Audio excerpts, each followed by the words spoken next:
Joining me now with reaction is conservative commentator and filmmaker Dinesh D'Souza and Chris Hahn, former aide to Senator Chuck Schumer.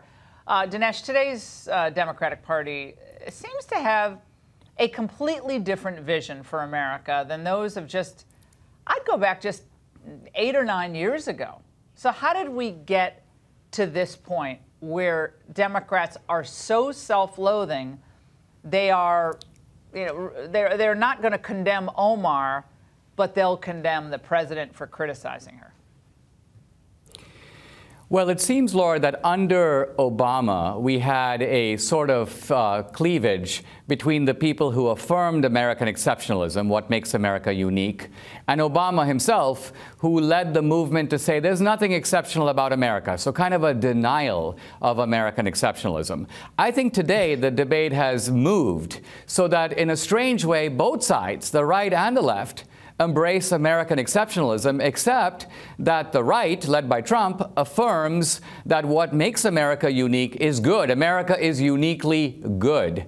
Whereas the left takes the opposite view. They accept American exceptionalism, but they say America is exceptionally evil. We're worse than other countries because we are more capitalist and we are more unequal and we have more guns and we are the most racist. So in a strange way, there's an agreement on the uniqueness of America. The disagreement is over whether we are uniquely good or uniquely bad.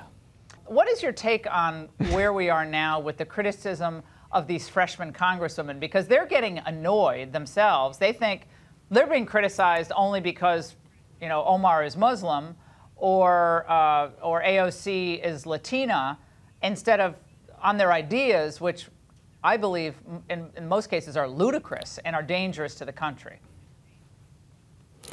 Well, I think that there should be legitimate debate on the kind of issues that are raised by Ocasio-Cortez or by Omar, but you can't have this kind of debate because the moment you criticize them, they begin to scream and say, you're only attacking us because of the color of our skin, or you're only attacking us because we're Muslim. Now, the truth of the matter is, had someone said what Omar did, and if that person wasn't Muslim, I think it would still have been extremely controversial. Why? Because her statement left genuine doubt. If a reasonable person were listening to her, let's say from Mars with no background, they would not be able to tell if she was on the side of the victims of 9/11 or the perpetrators. There was a kind of ironic dismissal of what happened at 9/11, and so people were legitimately outraged about it. This is an assault on the country as a whole. So the suspicion of anti-Americanism seems to have had some legitimate basis, and then look at the way that the left is protecting her, circling the wagons, and making it look like Trump was the bad guy, even though nothing could be more accurate than a commercial that merely juxtaposes her actual words with what happened on 9/11.